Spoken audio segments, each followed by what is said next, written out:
Eu tenho falado, a partir desse dito popular, né, o bicho vai pegar. Eu tenho falado sobre aquilo que vem sobre a terra, que Jesus disse que viria. E tenho falado sobre a necessidade da gente estar preparado para isso. Na semana passada, eu falei sobre uma disposição mental favorável. Se nós não estivermos com uma disposição mental favorável, quando a situação fica complicada, a gente fica que nem barata tonta, correndo de um lado para o outro. Ou então a gente paralisa, trava, né? Não sabe o que fazer, entra em desespero e a situação está acontecendo e a gente está paralisado ou desorientado. Hoje, eu quero falar sobre a disposição moral. Veja, a Brigada Militar do Rio Grande do Sul já prendeu 44 pessoas por saques e estupros na região metropolitana de Porto Alegre. Além da capital gaúcha, as prisões foram feitas das cidades de Canoas e Eldorado do Sul.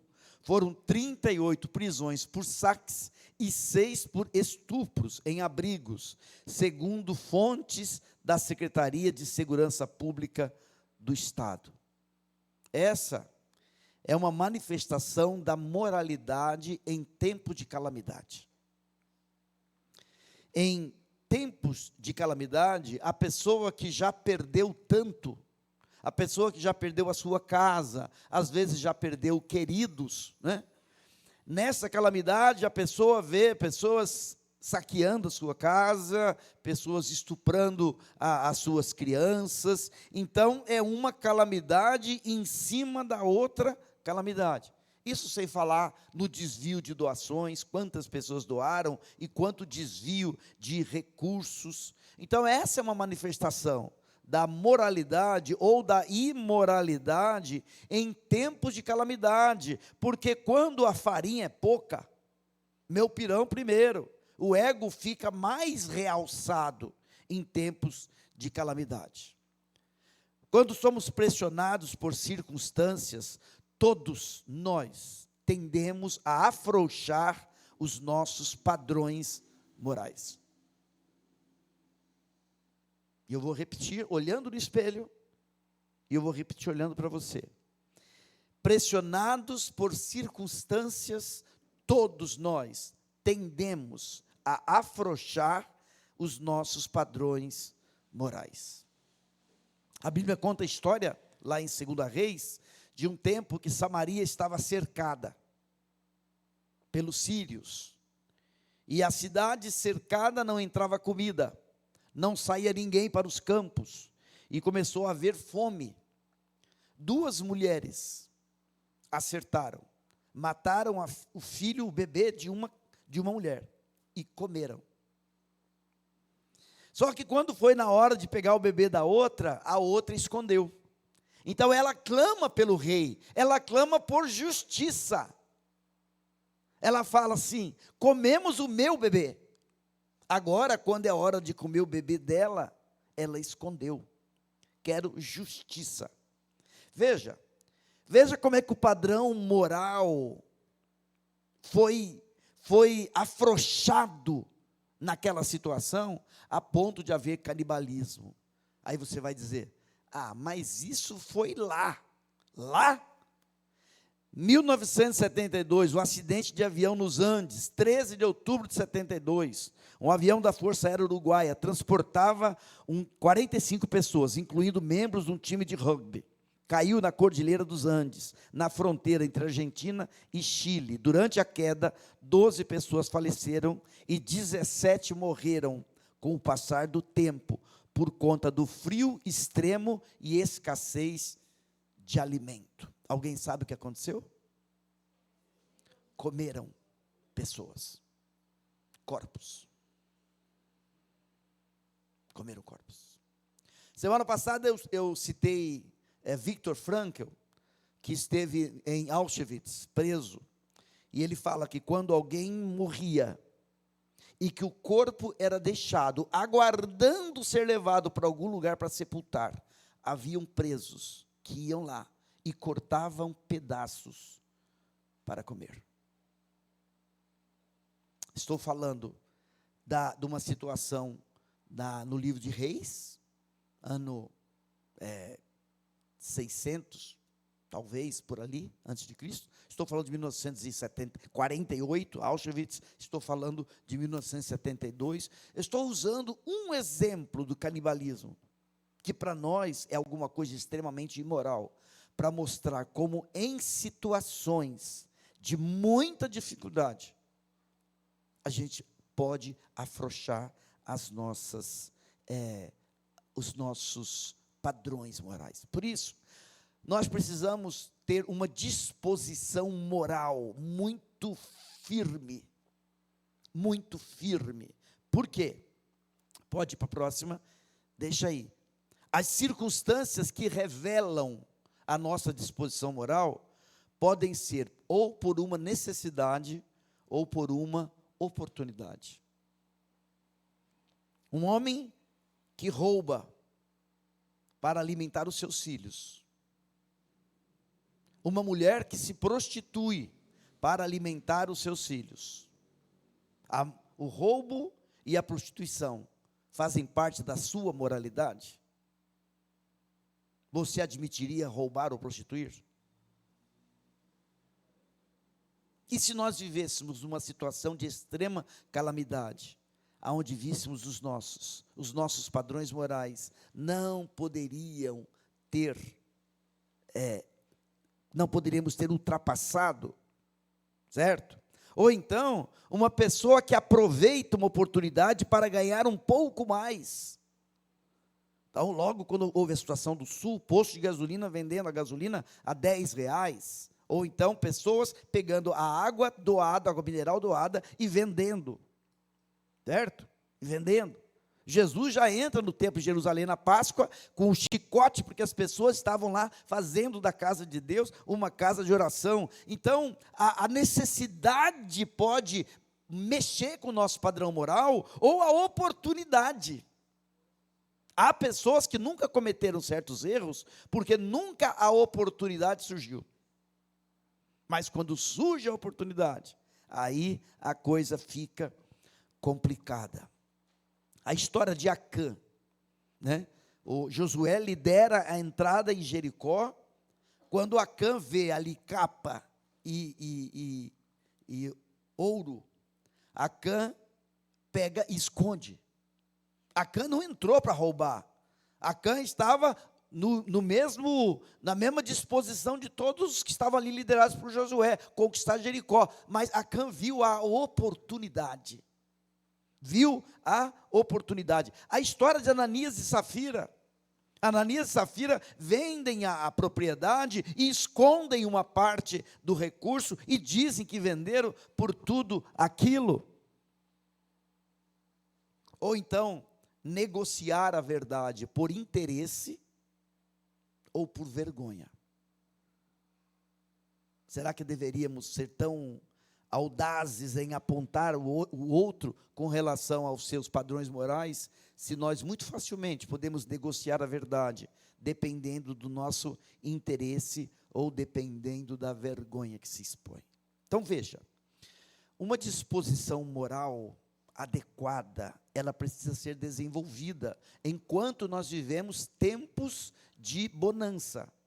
Porque quando o tempo da tempestade chega, se nós não temos uma disposição moral adequada, nós podemos facilmente transgredir, ultrapassar a linha do devido, a linha do adequado, certo? Veja só, o ensino de Jesus em Mateus 24, quando Jesus está falando sobre o chamado sermão profético. Então eles os entregarão para serem perseguidos e condenados à morte, e vocês serão odiados por todas as nações por minha causa.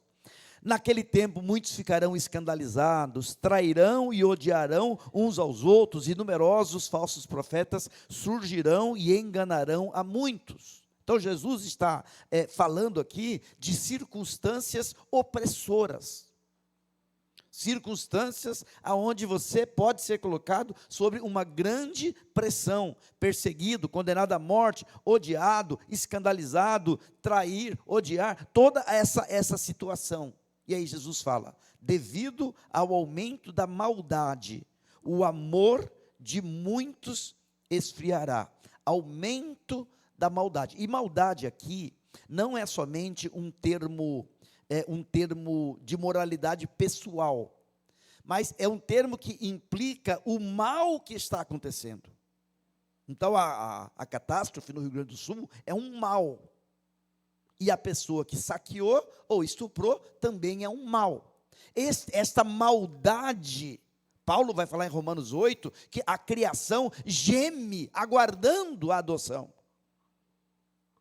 Certo? Antes de Paulo falar do nosso gemido, da nossa adoção, Paulo fala dessa criação, que foi criada perfeita por Deus, que se degenerou com o pecado, e essa criação aguarda a manifestação dos filhos de Deus, aguarda essa redenção. Então a maldade não é só a maldade praticada pelos homens, é todo o mal que pode vir sobre nós. Jesus disse, né? Não vos inquieteis pelo dia de amanhã, o dia de amanhã cuidará de si mesmo, basta cada dia o seu mal, ou seja, o seu problema, a sua necessidade, o seu desafio, aquilo que você está vivendo ou aquilo que você vai viver. E diante deste mal, o nosso amor, ele pode esfriar. Jesus fala da diminuição do amor. Porque o que é amar? Amar é ocupar-se com o outro. É ocupar-se com o outro. Eu deixo de me ocupar comigo para me ocupar contigo. Então, isso é amor. Se o teu inimigo tiver fome, dá-lhe de comer. É amor. É meu inimigo, mas eu o amo, eu lhe dou de comer, eu me ocupo com ele. Então, o que acontece? Em situações em situações de calamidade, em situações que a vida fica complicada, nós tendemos a deixar de nos ocupar com o outro para nos ocupar conosco mesmo. Não, a situação está muito complicada, eu vou cuidar do que é meu. Se a farinha é pouca, meu pirão primeiro. Não é isso? Então, o amor é essa possibilidade onde a gente diz, espera aí, a vida é minha, a situação está complicada, eu preciso aproveitar o que eu puder para abastecer a minha existência, mesmo que isso tire alguém, ou mesmo que isso tire algo de alguém, algo do outro. Então, Jesus, ele está dizendo, no sermão profético, um sermão que fala de ouvireis de guerra, rumor de guerra, fome, peste, terremoto, tudo isso. Jesus diz, o aumento do mal vai levar as pessoas a se fecharem cada vez mais, a serem mais egocêntricas, cada vez mais fechadas em si mesmo. E quando a pessoa se fecha em si mesmo, dali por diante, é muito fácil ela tentar ir fora do cerco dela, para pegar o que ela precisa, trazer para dentro, e deixando o outro do lado de fora. Então, esse é o ensino de Jesus. Se nós não tivermos um padrão, uma disposição moral muito adequada, nós desistimos de pensar no outro. Nós nos fechamos em torno das nossas próprias dores. Veja, a pergunta agora é, eu entendi que tempos de calamidade exigem de nós uma disposição moral mais adequada. E como é que eu obtenho isso? Como é que eu desenvolvo isso? Né? Às vezes a gente acha que as coisas do reino de Deus, a gente fica parado e Deus derrama e a gente não faz nada e aí Deus faz acontecer. E nas coisas do reino de Deus, nós temos uma participação ativa, direta, certo? Eu sempre gosto de repetir algo que eu li uma vez e eu acho uma grande verdade. A graça, ela prescinde do mérito, mas ela não prescinde do esforço. A graça é contrária de mérito, mas não é contrária de esforço. Então vamos lá. Passos para desenvolver uma disposição moral adequada. A partir de João fala assim: se afirmamos que estamos sem pecado, enganamo-nos a nós mesmos e a verdade não está em nós. Para você ter uma disposição moral adequada, você precisa começar tendo consciência da corrupção moral que existe em você. Não se engane. Nunca diga, isso eu nunca faria, desta água eu nunca beberei. Nunca tenha um orgulho que leva você a pensar que você tem algo a oferecer para Deus. Então, ter a consciência da corrupção moral que existe na nossa natureza é o primeiro passo para ter uma disposição moral adequada. Quantas pessoas que nunca pensaram que fariam certas coisas, chegaram a fazer em determinadas circunstâncias, e depois olharam para si mesmos e disseram, eu nunca imaginei que eu fosse capaz disso. Versículo 9, se confessarmos os nossos pecados, Ele é fiel e justo para perdoar os nossos pecados e nos purificar de toda injustiça. É preciso concordar com Deus contra o nosso pecado, porque a palavra, se confessarmos, a palavra aí é homologueo, é homologar. Homologar é dizer sim ao sim de Deus. Deus disse que é pecado. Deus disse que eu sou pecador. Concordar com Deus quanto ao nosso pecado. Porque nós ficamos olhando o nosso pecado pela ótica da avaliação humana, né? Não, isso aqui não está certo, que não é legal, mas as pessoas fazem muito pior do que isso. Isso aqui é ruim, mas não é tão ruim assim. Então nós vamos encontrando uma maneira de nos avaliar a partir do nosso conceito de pecado, e aí Deus diz, isso é, e a gente diz, mas não é tão assim. Certo? Agora, no versículo 10 fala assim, se afirmarmos que não temos cometido pecado, fazemos de Deus um mentiroso, e a sua palavra não está em nós. Olha, no versículo 8 ele fala assim, se afirmamos que estamos sem pecado, estamos sem. No 10, se afirmamos que não temos cometido pecado, afirmar a nossa condição moral a partir da palavra. Se afirmamos que não temos cometido pecado, fazemos a Deus um mentiroso e a sua palavra não está em nós. Afirmarmos a nossa condição a partir da palavra, não a partir das pessoas, não a partir das circunstâncias, mas a partir do que Deus diz. E sabe, gente, a palavra aqui em 1 João 9 é muito claro, quando nós dizemos sim ao sim de Deus e não ao não de Deus, Deus ele faz duas coisas, ele perdoa e purifica. Mas quando nós não dizemos sim ao sim de Deus e não dizemos não ao não de Deus, ele não perdoa e não purifica. Perdão tem a ver com a culpa, purificação tem a ver com a sujeira. Então, o pecado traz a nós culpa e sujeira. Né? Aí no capítulo 2, versículos 1 e 2, pode ir lá, meus filhinhos, escrevo-lhes essas coisas para que vocês não pequem. Então veja, João está dizendo assim, o que eu disse antes, que não adianta você dizer que você não tem pecado, que se você confessar teu pecado, Deus perdoa, eu não estou dizendo isso para aliviar a barra para o seu lado e você poder pecar à vontade, não. Eu escrevo essas coisas para que você não peque. Se, porém, alguém pecar, temos um intercessor junto ao Pai, Jesus Cristo justo, Ele é a propiciação, a oferta pelos nossos pecados, e não somente pelos nossos, mas também pelos pecados de todo o mundo. É preciso confirmar os benefícios do sacrifício remidor de Cristo Jesus. Nós olhamos para nós, olhamos para a nossa moralidade, para a nossa religiosidade, e tendemos a nos acertar com Deus a partir disso. Não, é a partir de Cristo. Nós confirmamos os benefícios do sacrifício remidor de Cristo.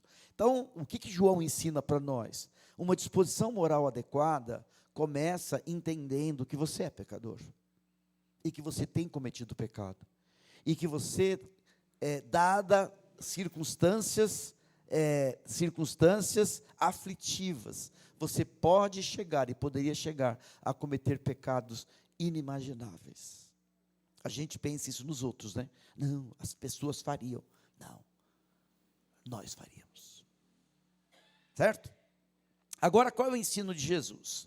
O ensino de Jesus é assim: vigiem e orem, para que não caia em tentação. O espírito está pronto, mas a carne está fraca, certo? A carne é fraca. Então, a minha carne não é forte e nunca será forte. Enquanto eu estiver neste corpo, esta carne, esta natureza minha, ela não será forte nunca. Então, o ensino de Jesus é que a gente precisa vigiar e orar. Por quê? Porque todos nós temos, na nossa muralha, todos nós temos um ponto de vulnerabilidade. Todos nós temos uma parte da muralha que é mais fácil ser invadida, ser derrubada. E cada um de nós precisamos perceber com clareza. Veja, questões de aceitação, questões de afeto, questões de sexo, questões de dinheiro, questões de poder, questões de segurança, são questões que podem demarcar as áreas da sua muralha aonde você é mais vulnerável. Então, se eu tenho uma área que eu sou mais vulnerável, em tempos de calamidade, aquela área vai ser atacada e é onde eu posso ser invadido. Por quê?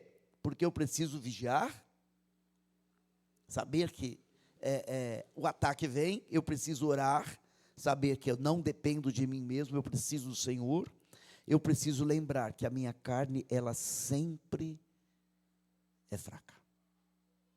Certo? Então, esse é o ensino de Jesus, é perceber onde nós somos mais vulneráveis, e vigiar e orar. E isso não é em tempos de calamidade, isso é hoje. As tuas áreas de fragilidade podem se tornar mais evidentes em calamidade, mas elas já são evidentes hoje. Se você parar e olhar para você mesmo, você sabe o que é que pega para o teu lado. Você sabe. Né? E aí é preciso vigiar e orar com relação a isso. Vamos ao ensino de Hebreus. Hebreus fala assim: nenhuma disciplina parece ser motivo de alegria no momento, mas sim de tristeza. Mais tarde, porém, produz fruto de justiça e paz para aqueles que por ela foram exercitados.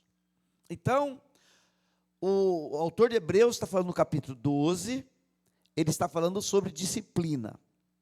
Disciplina não é como a gente costuma imaginar, é bronca, é surra, é castigo. Disciplina é o estabelecimento de limites. Daqui para lá não pode, daqui para lá não pode, este caminho você pode. Então, este é o caminho da disciplina. Veja, o exercício, pensa fisicamente. Fisicamente, o exercício força os nossos limites. Então, você levanta hoje 20 quilos, amanhã 25 quilos, depois 30 quilos, né? Ou você anda hoje 1 quilômetro, amanhã 2 quilômetros, depois 5 quilômetros. O exercício, ele força o nosso limite. Quando força, surge a dor. Surge a dor. Porque aquela parte da sua musculatura foi forçada, foi esgarçada. Mas quando essa parte que foi forçada, esgarçada, regenera, os músculos que são gerados ali são mais resistentes. Por isso essa expressão tão usada nas academias, né? No pain, no gain, sem dor, sem ganho. Então, se não foi forçado até o ponto que aquilo venha a doer, é porque não vai haver uma regeneração que vai fortalecer. Ah, não, eu vou fazer exercício. Vou pegar essa Bíblia aqui e vou ficar. Você está fazendo exercício ou está se abanando, né? Para tirar o calor. Não vai forçar, não vai doer nada, mas eu preciso levar a um ponto. Agora, pense você. Se no tempo de calamidade você tiver que levar um saco de cimento de 50 quilos para sobreviver, vai ser na hora da calamidade que você vai fazer o exercício? Vai conseguir levantar os 50 quilos? Não. É preciso que esse exercício seja feito antes, para que no tempo da necessidade você consiga levantar. Agora, traz isso para a disposição moral. Não é na hora que a coisa está pegando, que o bicho está pegando, que o nosso fortalecimento moral está acontecendo, ele está acontecendo antes. Por isso, o autor de Hebreus fala, nenhuma disciplina nenhuma disciplina parece ser motivo de alegria no momento. Nenhum de nós gostamos de situações que nos colocam em limites, que nos disciplinam.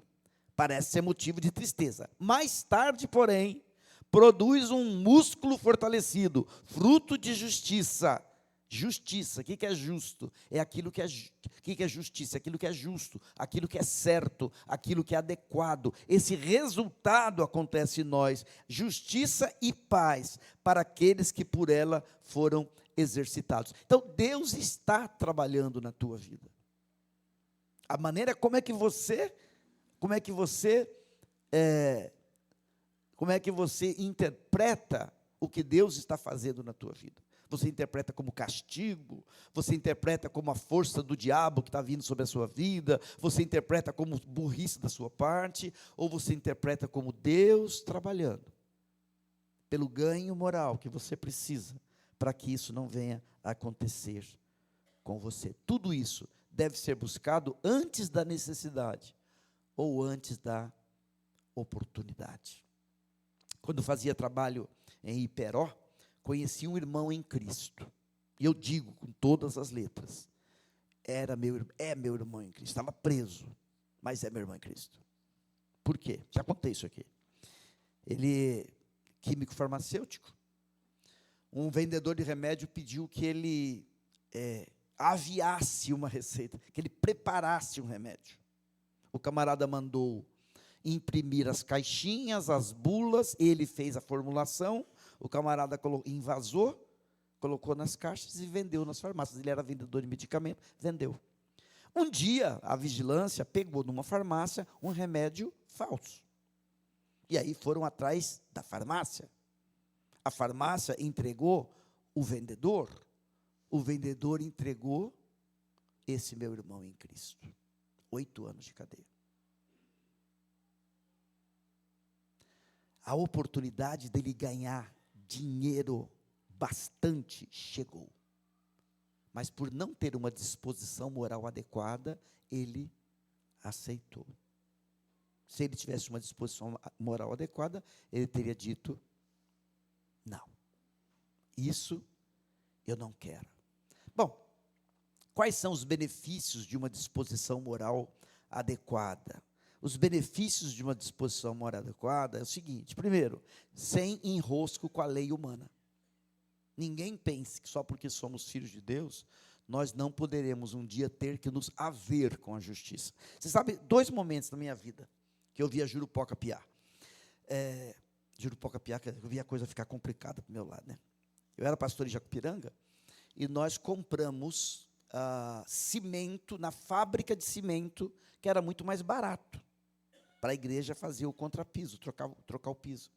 Só que assim, a igreja não podia comprar, a prefeitura podia. Como nós tínhamos pessoas da igreja que trabalhavam na prefeitura, então nós pegamos dinheiro da igreja, depositamos na tesouraria da prefeitura, e a prefeitura comprou o cimento para nós.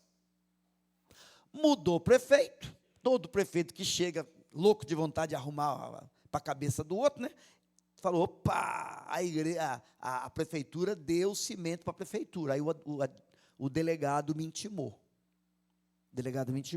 Quando eu cheguei lá, o delegado falou assim, cadê seu pai? Não, isso é brincadeira. O delegado falou assim, pastor, estou chamando o senhor aqui porque há uma acusação de que a prefeitura deu cimento para a igreja. Eu falei, não, a prefeitura não deu nada.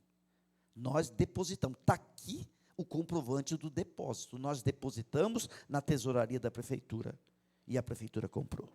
Então ele falou assim, pastor, vocês não cometeram uma imoralidade, mas vocês cometeram uma ilegalidade. Segunda vez, foi naquela crise de 2013 no Esquadrão Vida, quando eu fiquei na porta de uma delegacia, por causa daquela situação do Esquadrão Vida. O vice-presidente, eu era o presidente, o vice-presidente era sargento da polícia, do meu lado. Ele falou assim, o senhor está preparado para dormir na cadeia? Eu, quê? está preparado para dormir na cadeia? Porque dependendo do escrivão ou do delegado, se não tiver como resolver isso hoje, o senhor pode ficar detido aqui. E nos dois casos, nem no caso do cimento e nem no caso do Esquadrão Vida, havia da minha parte uma disposição moral reprovável. São questões que a lei não permite e você tem que responder diante da lei. Então, uma disposição moral adequada livra você de enrosco com a lei humana. Imposto de renda, né? Quando os meus filhos, a Paula e o Lucas, eles estavam fazendo faculdade, e eu os declarei como dependentes, viu, Camila? Não era você que fazia minha declaração naquele período, não. Eu os declarei como dependentes. Só que é o seguinte, os dois faziam estágio remunerado. E eu não sabia. Daqui a pouco vem lá uma condenação. Pô, tive que pagar 60 parcelas de não sei quanto, por causa daquela declaração onde os dois apareceram como dependentes, sendo que os dois já tinham a renda e não poderiam aparecer, já eram mais de 18 anos, não podiam aparecer como dependentes. Então, olha só, um cidadão de bem, ele pode acabar respondendo processo, ou até ser pego, preso, por infringir uma lei. Certo? Segundo, uma disposição moral adequada nos livra de enrosco com pessoas. Porque você pode ser discriminado, você pode ser chantageado, ou você pode ficar preso a favores. Aquela história do rabo preso, né? Então, se você não tem uma disposição moral adequada, você pode ficar enroscado com pessoas, ou pela discriminação que exercem sobre você, ou porque você fica preso a favores ou a chantagens. Um outro benefício é que você fica sem enrosco com a sua própria consciência. Foi o que aconteceu com Lady Macbeth. Quem é Lady Macbeth? É uma personagem da peça de Shakespeare, Macbeth. Ela havia sido cúmplice no assassinato do rei. E ela fala assim, na peça: saia, mancha maldita, saia, estou mandando. O que é que precisamos temer se ninguém tem autoridade para nos obrigar a revelar como chegamos ao poder? Ela está dizendo isso porque eles haviam se apossado do poder, uma posição tão privilegiada, por terem matado o rei, e agora ninguém poderia pedi-los prestação de conta. Eles estavam no topo. Por que deveriam ter tanto medo? E aí ela diz, e ainda assim, quem poderia adivinhar que o velho tinha tanto sangue nas veias? Será que as minhas mãos nunca mais ficarão limpas? Sinto aqui até agora esse fedor de sangue. Nem todos os perfumes das Arábias conseguirão perfumar essa mãozinha. Ai, ai, ai, que suspiro tão profundo. O coração pesa doído. Nem todos os oceanos do mundo conseguiriam lavar definitivamente este sangue de minhas mãos. Pelo contrário, as minhas mãos tingiriam todos os mares de sangue. E assim Lady Macbeth caminhava pelos corredores sem ter paz, e sobrecarregada pela sua consciência culpada, ela cometeu suicídio. Então, quando você adota uma postura, uma disposição moral adequada, você fica sem enrosco com a sua própria consciência, né? E você fica sem enrosco com a pessoa de Deus. Isaías 59, 1 a 3, fala assim, Deus fala através de Isaías, né? Os meus ouvidos não estão tapados, a minha mão não está encolhida para ouvi-los e atendê-los. São os vossos pecados que fazem separação entre mim e vós, de maneira que eu não os ouço. Olha que coisa triste, né? Que coisa difícil. A gente vê na história de Saul isso, toda iniquidade de Saul. Quando Saul clama a Deus, Saul chega a consultar uma vidente, consulta mortos, para tentar obter as respostas que ele precisa, mas ele não consegue obter as respostas, porque ele estava afastado de Deus. Então, uma disposição moral adequada leva você a ter liberdade, a não ter enrosco, nem com lei, nem com pessoas, nem com consciência, nem com Deus. Firme os seus valores morais. Eles são como cerca que te protegem do não permitido.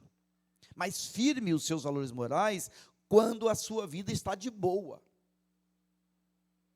Porque quando a sua vida não estiver de boa, os seus valores morais, eles serão exigidos. É uma cerca que pode segurar o vento, mas pode não segurar uma boiada, né? Elas são como âncora que te segura na tempestade. Quando o mar está calmo, a água está calma, o barquinho fica ali soltinho, soltinho, sem problema nenhum. Mas quando a tempestade vem, se não tiver uma âncora que gruda lá embaixo e segura, você é levado. Os valores morais são como uma bússola que indicam: este é o caminho a seguir. É difícil, mas lá no final será bem-aventurado. São disposições que nós precisamos tomar na nossa vida, para a nossa vida, porque as coisas vão ficando mais complicadas, certo? Nós vamos cada vez sendo mais pressionados por pessoas, pressionados por circunstâncias, pressionados por necessidades. E se nós não tivermos esses valores, essa disposição moral adequada, a gente pode se machucar. Amém? Deus abençoe a você, Deus abençoe cada um de nós. Nós vamos cantar esse louvor